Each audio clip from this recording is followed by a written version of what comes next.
여러분 주변에 이런 분 있지 않나요?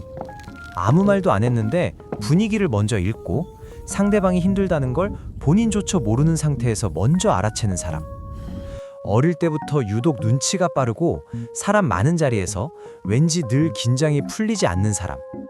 혹시 그게 바로 여러분 자신이진 않나요? 이게 단순한 성격이 아니에요. 심리학에서는 이걸 아주 특별한 지능으로 분류하거든요.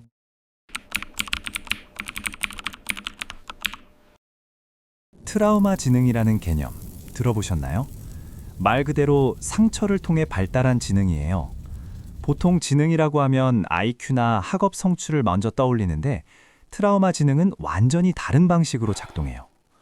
어린 시절에 감정 기복이 심한 보호자, 예측하기 어려운 가정 분위기, 심리적으로 불안정한 환경을 경험한 사람들에게서 특히 두드러지게 나타나거든요. 근데 여기서 중요한 게 있어요. 이게 단순히 그 환경에 적응했다는 차원이 아니에요. 뇌 구조 자체가 달라지는 거거든요. 하버드 대학교 발달 심리학 연구팀에 따르면 불안정한 환경에서 자란 아이들은 편도체와 전전두엽 피질의 연결이 훨씬 빠르게 발달하는 경향이 있다고 해요.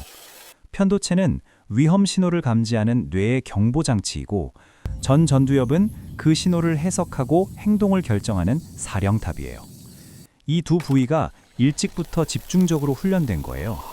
비유하자면 이 사람들의 뇌는 쉬지 않고 돌아가는 감지 레이더 같은 거예요.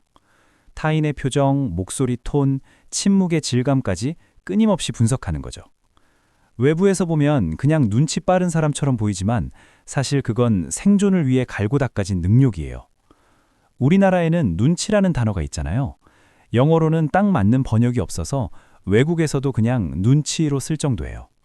전쟁과 급격한 사회 변화를 겪은 세대가 자녀를 키우면서 그 긴장감과 불안이 어떤 방식으로든 다음 세대로 전해졌다는 연구도 있어요. 우리나라 사람들이 유독 분위기 파악을 빠르게 하고 말하지 않아도 서로의 감정을 읽어내는 이유가 단순한 문화적 특성이 아닐 수 있다는 거예요. 이미 오래전부터 우리 안에 트라우마 지능의 씨앗이 심어져 있었을 수도 있는 거죠. 그렇다면 이 트라우마 지능은 실제로 어떤 모습으로 나타날까요? 지금부터 하나씩 이야기해 볼게요.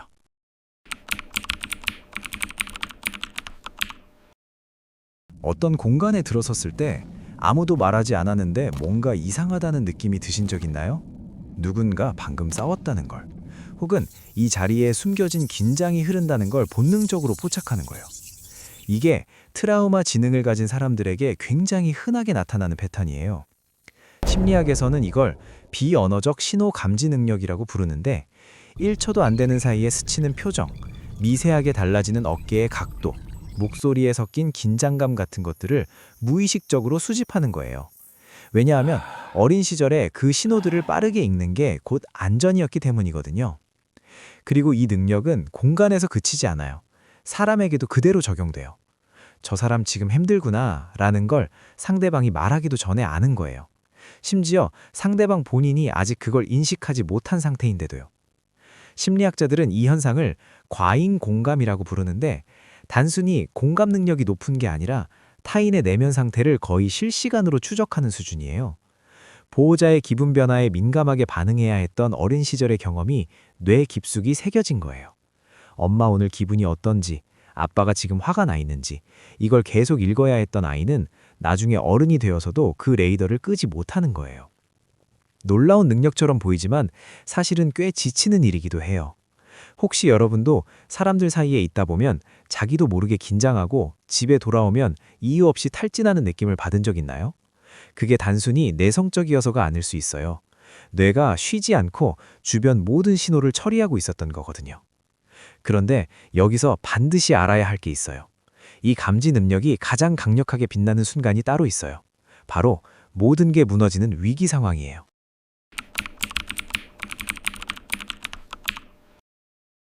주변 사람들이 패닉에 빠질 때 오히려 혼자만 침착해지는 경험을 하신 적 있나요? 왜 나만 이렇게 냉정하지? 싶었던 그 순간이요. 이게 성격 차이가 아니에요. 신경과학 연구에 따르면 반복적인 스트레스 환경에서 자란 사람들은 일종의 스트레스 면역 반응이 발달한다고 해요. 연구자들은 이걸 스트레스 접종 효과라고 부르는데, 어릴 때부터 고강도 상황을 반복적으로 겪은 뇌는 응급 상황에서 패닉 반응 대신 전략적 사고 모드로 자동 전환되는 회로가 만들어진다는 거예요. 위기가 이 사람들에게는 낯선 영역이 아닌 거예요. 그게 어릴 때 그들의 원래 환경이었으니까요. 응급구조사나 소방관 중에서 불우한 어린 시절을 보낸 분들이 직업 만족도가 상대적으로 높다는 조사 결과가 있어요. 긴박한 순간에 오히려 나만 명확하게 생각이 된다는 거예요. 이게 우연이 아니라는 거죠. 이 침착함은 또 다른 특성과 연결돼요. 대화가 끝난 뒤에도 계속 그 사람 말을 곱씹지 않나요? 저 사람이 왜 그런 말을 했을까? 저 행동의 진짜 이유가 뭘까를 끊임없이 생각하는 거예요. 이게 너무 생각이 많은 거 아닌가 싶어서 스스로 피곤할 수도 있는데, 사실 이건 트라우마 진행의 핵심 특징 중 하나예요. 어릴 적에 타인의 행동을 예측하지 못하면 위험했기 때문에 뇌가 자동으로 이 사람은 왜 이렇게 행동하지를 분석하는 습관을 만들어버린 거거든요. 시간이 지나면서 이건 인간 심리에 대한 깊은 이해로 발전하는데, 주변 사람들로부터 넌 사람을 참 잘 본다는 말을 자주 듣는 분이라면 이 패턴과 일치할 가능성이 높아요. 그리고 이 모든 능력의 이면에는 한 가지 쓸쓸한 습관이 자리 잡고 있어요. 내가 알아서 할게요. 이 말이 자연스럽게 나오는 분들 있죠? 누군가에게 기대거나 도움을 요청하는 게 오히려 더 불편하고 혼자 해결하는 게 당연하게 느껴지는 분들이요. 겉에서 보면 독립적이고 능력 있어 보이는데, 이 자립심은 사실 꽤 아픈 방식으로 만들어진 거예요. 보호받아야 할 시절에 충분히 보호받지 못했던 아이는 내 문제는 내가 해결해야 한다는 걸 뼛속 깊이 학습하게 돼요. 의존했다가 실망한 경험이 반복되면 뇌는 기대 자체를 줄이는 방향으로 적응하거든요. 결과적으로 엄청난 자기 효능감이 만들어지지만, 동시에 다른 사람한테 기대도 괜찮다는 걸 배우는 게 어려워지는 거예요. 지금 이 지점에서 잠깐 스스로에게 물어보세요. 여러분은 혼자 감당하는 게 편한 편인가요? 아니면 편한 게 아니라 그냥 그게 유일한 방법처럼 느껴지는 건가요? 그 차이가 중요해요.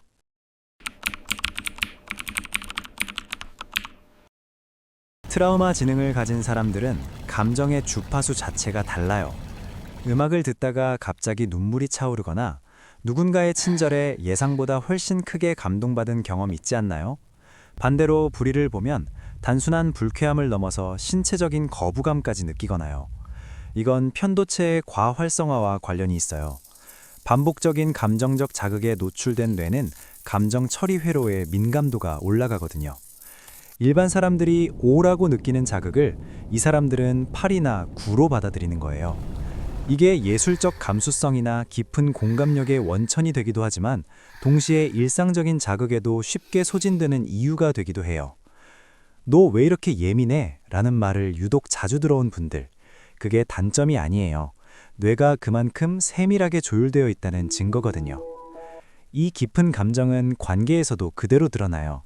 처음 만나는 사람을 쉽게 믿지 못하는 편인가요? 호감은 가는데 왠지 선뜻 마음을 열기가 어렵고, 상대방이 좋은 사람인 것 같은데도 경계를 완전히 내리기까지 시간이 걸리는 거예요. 이게 의심이 많은 거 아닌가 싶어서 스스로를 탓한 분들도 있을 텐데, 이건 인지심리학에서 적응적 회의주의라고 부르는 반응이에요. 어릴 때 안전하다고 느꼈던 상황이나 사람이 실제로는 그렇지 않았던 경험이 쌓이면 뇌는 안전 신호가 항상 진짜는 아니다라는 필터를 장착해요. 이 필터가 가끔은 진짜 좋은 사람을 멀리하게 만들기도 하지만, 한 번 맺는 깊은 관계는 보통의 관계와 달리 정말 단단하고 오래 가거든요. 피상적인 관계를 자연스럽게 걸러낸 결과이기도 해요. 그리고 여기서 정말 역설적인 특징이 하나 더 나와요. 아무것도 안 해도 되는 시간이 생겼을 때 오히려 불안해지거나 뭔가 해야 할 것 같은 강박이 드는 분들 있죠? 조용한 상황이 느슨함이 아니라 경계심을 불러일으키는 분들이요. 이건 뇌가 계속 긴장 상태를 기본값으로 설정해 왔기 때문이에요. 고요함을 안전으로 인식하는 게 아니라 뭔가 다가오기 직전에 불길한 신호로 느끼는 패턴이 형성된 거거든요. 신경과학자들은 이걸 만성 과각성 상태라고 부르는데, 이런 분들에게 쉬는 건 단순한 행동이 아니에요. 뇌한테 지금은 위협이 없다고 직접 알려주는 훈련이 필요한 거예요. 쉬는 게 어렵다는 게 게으르지 않아서가 아니에요. 진짜로 쉬는 방법을 뇌가 아직 배우지 못한 거예요. 그런데 여기까지 이야기하고 나면 자연스럽게 한 가지 질문이 생기죠. 이 모든 게 상처에서 온 거라면 결국 이 사람들은 뭘 향해 가고 있는 걸까요?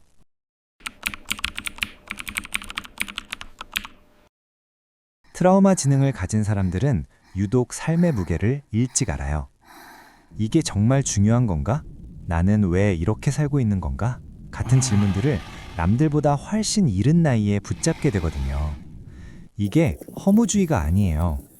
일찍부터 삶의 깊은 층을 들여다봐야 했던 사람들이 나이보다 훨씬 성숙한 시각을 갖게 된 거예요. 노스캐롤라이나 대학교의 심리학자 리처드 테데스키와 로렌스 칼로는 수십 년간 역경을 겪은 사람들을 연구했는데요. 그 결과로 외상 후 성장이라는 개념을 발표했어요. 힘든 일을 겪은 사람들 중 상당수가 단순히 회복되는 게 아니라 오히려 이전보다 더 깊은 삶의 의미와 관계의 가치를 발견하게 된다는 거예요. 이 두 사람의 연구에 따르면 심각한 역경을 겪은 사람들 중 약 50에서 70%가 이런 방향의 긍정적 변화를 경험한다고 해요. 다시 말하면 상처가 무조건 사람을 망가뜨리는 게 아니라는 거예요. 아주 구체적이고 측정 가능한 방식으로 변화시키는 거예요. 그리고 이 사람들에게는 공통적으로 나타나는 마지막 특성이 있어요. 자신이 겪은 아픔을 그냥 흘려보내지 않아요. 그게 낭비되지 않도록 뭔가로 만들어야 한다는 감각이 있거든요. 글을 쓰거나 사람들을 돕거나 예술을 하거나 아니면 그냥 주변 사람들 곁에서 묵묵히 버팀목이 되어주거나요. 사회적으로 존경받는 많은 분들이 이런 배경을 가진 경우가 많아요. 힘든 가정 환경, 가난, 상실을 겪고도 오히려 그 경험을 발판 삼아 자기 자리에서 단단하게 살아가는 분들이요. 이분들이 특별히 강한 게 아니에요. 더 정확하게는 상처가 그분들을 단련시킨 거예요. 그런데 이걸 꼭 기억해야 해요. 트라우마 지능을 가졌다는 게 그래서 다 괜찮다는 뜻이 아니에요. 날카로워진 건 사실이지만 그 날카로움에는 비용이 따랐어요. 끊임없는 긴장, 쉬지 못하는 뇌, 쉽게 열리지 않는 마음, 이게 다 공짜가 아니에요. 심리학이 우리에게 알려주는 건 이거예요. 인간의 뇌는 상처를 받으면 망가지기만 하는 게 아니에요. 아주 구체적이고 측정 가능한 방식으로 다르게 적응하고 다르게 성장해요. 여러분이 가진 눈치, 공감력, 위기대처 능력, 인간에 대한 깊은 이해, 그게 어디서 왔는지 이제 아시겠죠? 여러분 안에 있는 그 능력들 그냥 타고난 게 아니에요. 여러분이 살아남으면서 직접 만들어낸 거예요. 그건 충분히 자랑스럽게 여겨도 되는 것들이에요.